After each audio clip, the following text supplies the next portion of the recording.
Hi everyone, this is Pauline from San Francisco Bay Area Moms. I'm very happy today to have Dr. Jain with us. Dr. Jain is a renowned allergist and immunologist and also the founder of Columbia Allergy. And Dr. Jain today will be busting some myths about allergies. So we've received a lot of these allergy theories and allergy so-called facts, and we'd just like to run through some of these myths with you, if you don't mind. I'll just get right to the first myth. Okay. Okay, the first myth is that food allergies aren't serious. That is a false statement. Food allergies are potentially life-threatening, and many kids have to go to the emergency room because of food allergy reactions, and then very rarely, but sometimes people can even die from them. Yes, and I can vouch for that personally because, my little son has had anaphylaxis twice, so I can personally vouch that food allergies are very serious and should be taken very seriously. And the second myth is that allergies are for life and cannot ever be cured. That is also false.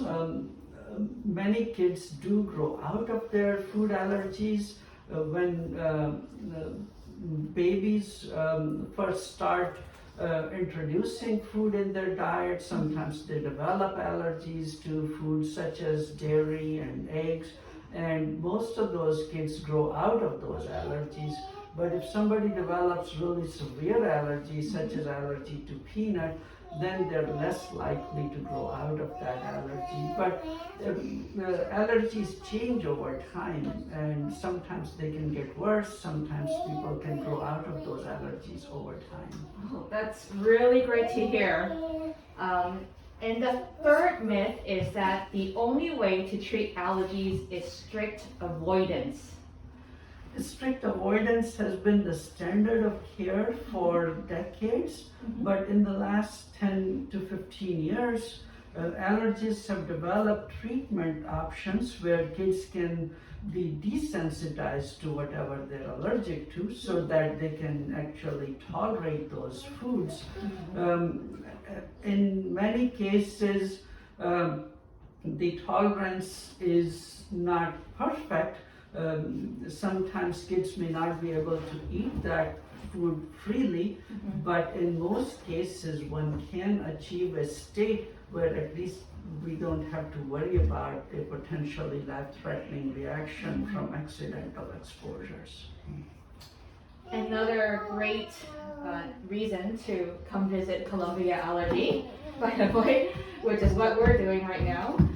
All right, Dr. Jain, the fourth allergy myth is allergy medication should be taken only after symptom onset. This is also false. Allergy medicines do work when taken after symptoms start. However, they are even more effective when taken before symptoms start. So one can take them in anticipation of exposure. So, for example, if somebody is going to spend a lot of time outdoors hiking or playing sports, they can take allergy medicine before that exposure.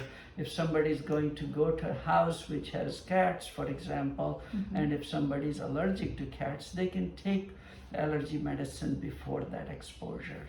Oh wow, that's something that I really wasn't aware of. Number 5, each allergic reaction will be worse than the previous. This is generally true. If somebody has allergies and they keep getting exposure to that allergen, sometimes with each exposure the reaction can keep getting worse and worse. However, in some cases, if somebody has mild allergies and they take that or they have that exposure at really low levels, it can also induce tolerance. So when we do the desensitization, such as desensitization to peanut or milk, the protocol we use is start off with an extremely low dose, something that can't cause the allergic reaction, and then gradually build up on that. So that's a process of desensitization. But if one does not do it systematically to desensitize the body, then in general, with each exposure, if there is a bad reaction, the reaction can keep getting worse with each additional exposure. Right. Which leads us to the next myth, which is that peanut is the most dangerous, so-called, allergy of all. That is true. Most of the severe allergic reactions in the US happen because of peanut exposure. However, there are many other foods which can also cause very severe reactions. So some of the most severe reactions we have seen are from other nuts such as cashew or walnut. We've also seen some really severe reactions to dairy and egg and other foods. So almost any food is capable of causing a severe allergic reaction. Right. And number 7, only children can develop allergies.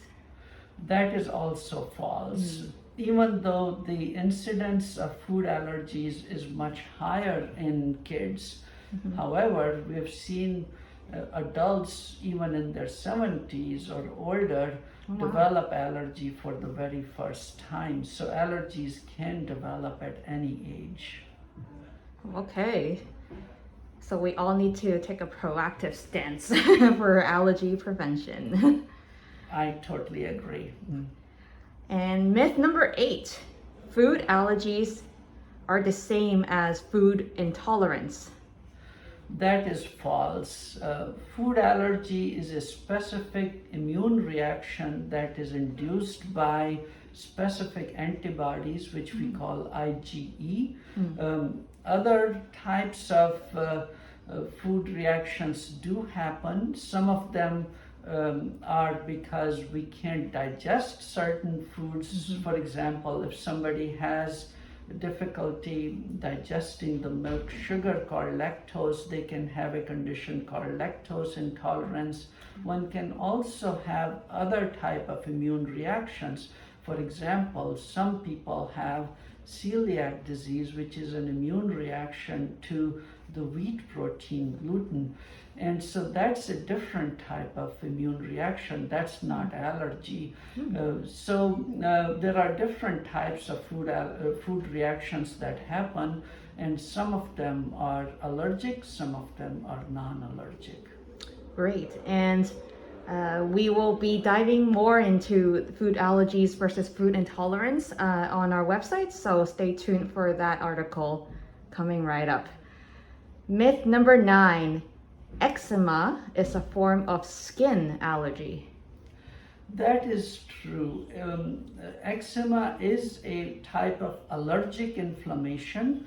However, it is generally not induced by these so-called IgE antibodies. It is what we would call a cellular type of immune reaction, but it is still classified as an allergic inflammation. Okay. And our last myth of the day is that seasonal allergies, which is going around right now, never go away.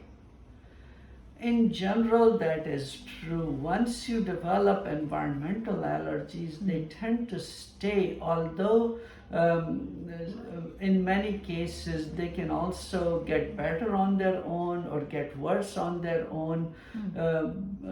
But that's part of the reason we recommend that people who have environmental allergies, and if they're bothering them significantly, they're candidates for what we would call allergen immunotherapy or allergy shots, as they're common referred as. Method of treatment. Oh, great. So if I get shots for my environmental allergies, how long would it take, or how many shots would it take before I will start seeing results? Would it be immediate, or would it take a longer term plan? Yes, so allergy shots is a method of desensitizing the body to whatever the body is allergic to. So we don't have any medications in allergy shots. All we have is extracts of whatever somebody is allergic to. So in the beginning, we start off with a very low dose and we build up to what we call maintenance dose. And by the time somebody reaches that maintenance dose, their body develops tolerance to those allergens, and then they have improvement in their symptoms and also reduced need for allergy medications afterwards. So those are all very predictable. In terms of how long one needs to keep that maintenance going in order to have long-term relief, that is variable from person to person. Okay. Yeah, but we have many different protocols for building up to the maintenance dose. Sometimes it can take months to achieve, but we have some different protocols which allow for much faster build up to the maintenance dose. Thank you for your time, Dr. Jain. Thank you very much.